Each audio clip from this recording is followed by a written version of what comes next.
Kita mengenal banyak pilihan dalam hidup. Satu di antaranya adalah panggilan hidup berkeluarga atau menikah.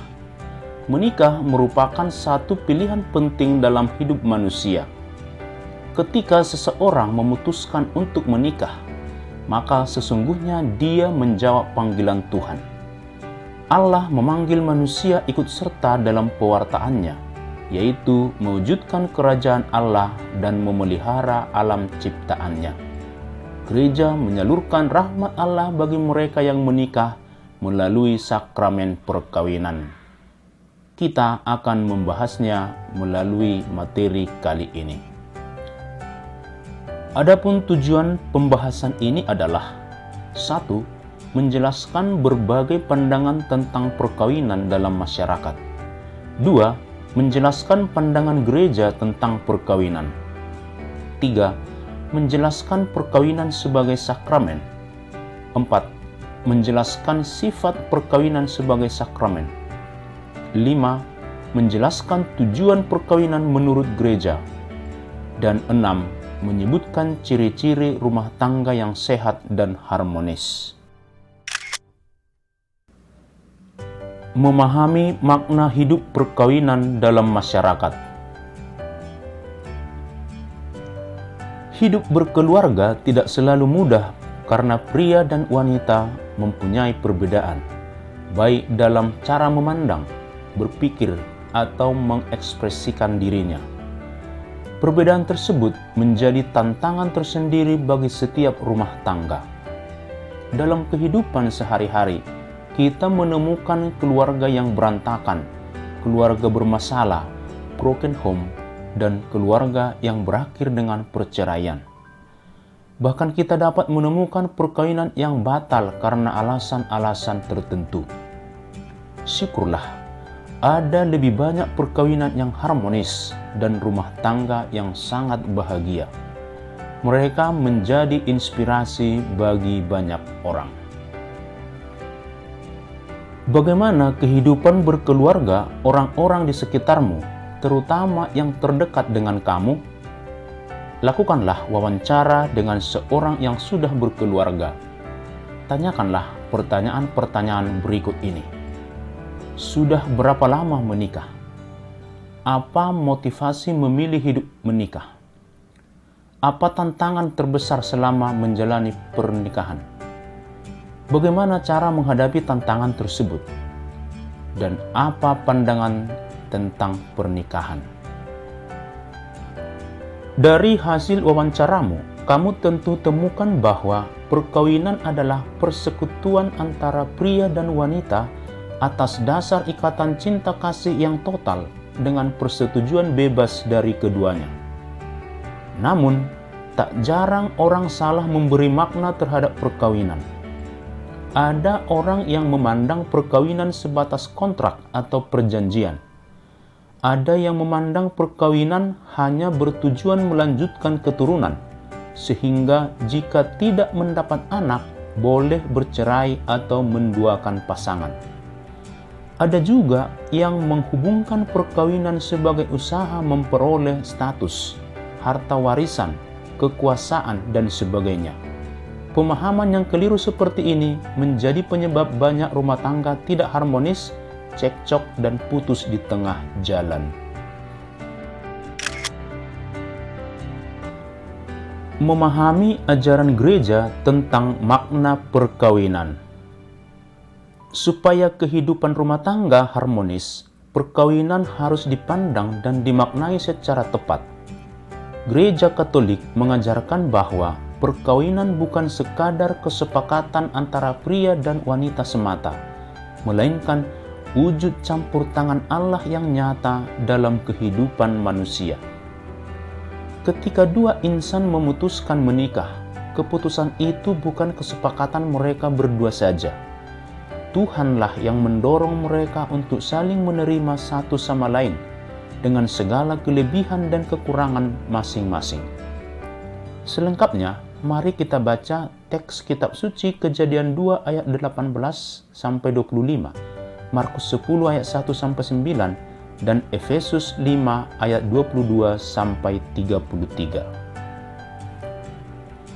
Dalam Kejadian 2 ayat 18-25 dikatakan, Allah menciptakan Adam dan Hawa, atau laki-laki dan perempuan, untuk menjadi penolong yang sepadan satu dengan yang lain. Perempuan dan laki-laki diciptakan Allah untuk saling menolong. Martabat keduanya setara, sama-sama bernilai luhur. Dalam teks tersebut dikatakan juga, laki-laki akan meninggalkan ayah dan ibunya untuk bersatu dengan istrinya. Pernyataan ini menegaskan bahwa manusia tidak baik kalau seorang diri saja.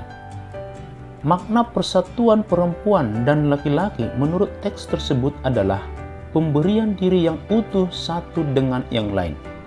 Maka, dasar perkawinan Kristiani adalah cinta di antara dua orang, laki-laki dan perempuan, yang dilakukan dengan bebas tanpa paksaan untuk mengikat janji dalam perkawinan. Maka, tujuan perkawinan menurut Kejadian 2 ayat 18-25 adalah untuk mewujudkan persatuan dalam kasih yang tulus antara suami dan istri, menjamin kesejahteraan mereka dan demi keturunan atau kelahiran anak. Sementara itu, makna perkawinan menurut Markus 10 ayat 1-9 adalah persatuan dua orang yang saling mencintai, laki-laki dan perempuan, yang tidak bisa dipisahkan karena sudah diikat dengan sakramen perkawinan suci. Ciri perkawinan yang baik menurut Markus 10 ayat 1-9 adalah monogami dan tak terceraikan. Perkawinan monogami artinya perkawinan antara seorang laki-laki dan seorang perempuan.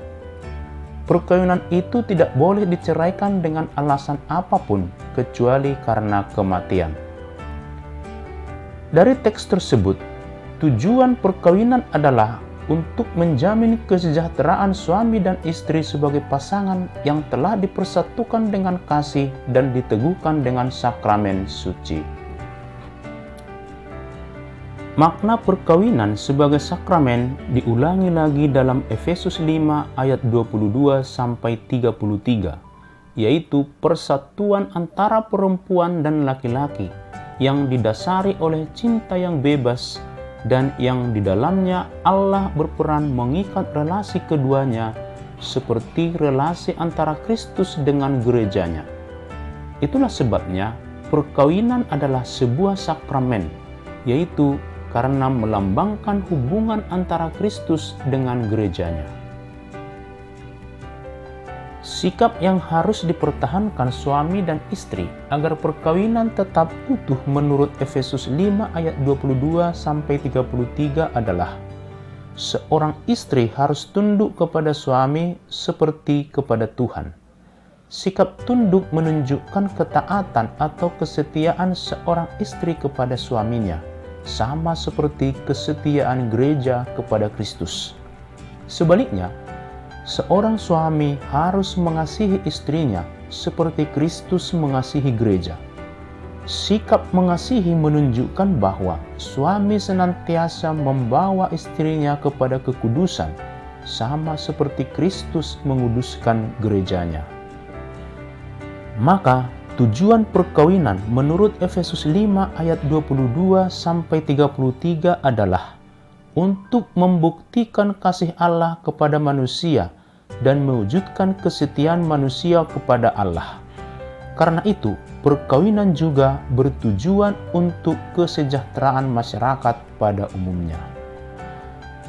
Dari ulasan 3 teks tadi dapat kita simpulkan bahwa dalam Gereja Katolik, dasar perkawinan adalah cinta di antara dua orang, laki-laki dan perempuan, yang mengikat janji dalam sebuah perkawinan yang dilakukan dengan bebas tanpa paksaan dari manapun.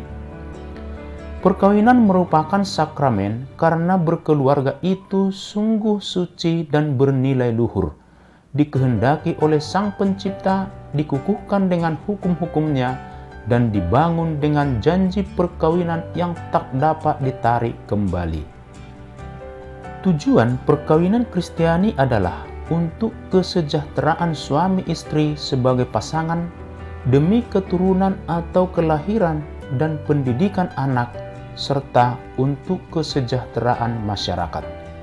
Maka, ciri perkawinan Katolik adalah monogami, yaitu antara satu perempuan dan satu laki-laki dan tidak terceraikan kecuali karena maut. Penilaian sikap dan keterampilan. Menikah atau berkeluarga bukanlah sebuah kewajiban. Namun, bagi mereka yang berkeluarga, membangun hubungan harmonis dengan pasangannya adalah sebuah kewajiban. Anda mungkin belum akan menikah, namun Anda tentu paham ciri-ciri hubungan suami istri yang seharusnya atau yang ideal. Untuk itu, kerjakanlah penilaian sikap berikut ini. Dari penilaian tadi, jika ada pilihanmu tidak setuju, tentu kamu memiliki pendapat yang berbeda. Maka tuliskanlah kondisi ideal pada opsi yang kamu pilih tidak setuju tadi. Semua orang mendambakan keluarga harmonis. Wujudnya bisa jadi berbeda menurut cara pandang masing-masing orang. Nah, bagaimana wujud keluarga harmonis menurutmu? Buatlah sebuah drama singkat bertema keluarga harmonis. Demikianlah pembahasan kita tentang sakramen perkawinan. Semoga informasi dan pembahasan ini berguna untuk kita dan banyak orang. Terima kasih.